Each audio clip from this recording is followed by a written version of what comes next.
Tom Brady, obviously, past 3 games has not been necessarily peak Tom Brady.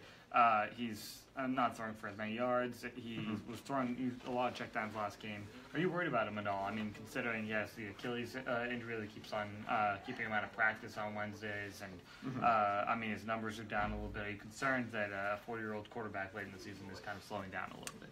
No, not really, because this happens every time, and like eventually the people who are, every time he has a terrible game on like national television, and then you have people on TV talking about how this is it, this is the beginning of the end, eventually they will be right, because eventually it will be the end for him.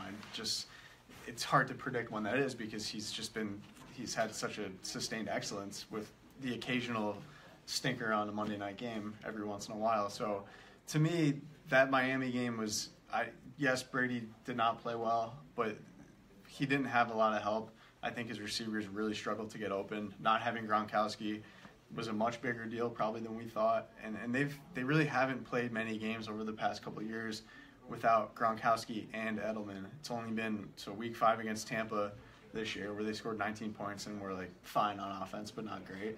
This Miami game where they really struggled on offense.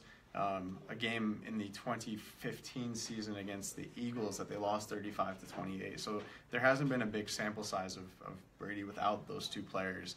And I think what we've learned is that they could probably get by without one of them. I mean, they won the Super Bowl last year without Gronkowski. And without both, I just don't think they have enough. Like, as we talked about before, Brandon Cooks, good at what he does, but you can't build the whole offense around him.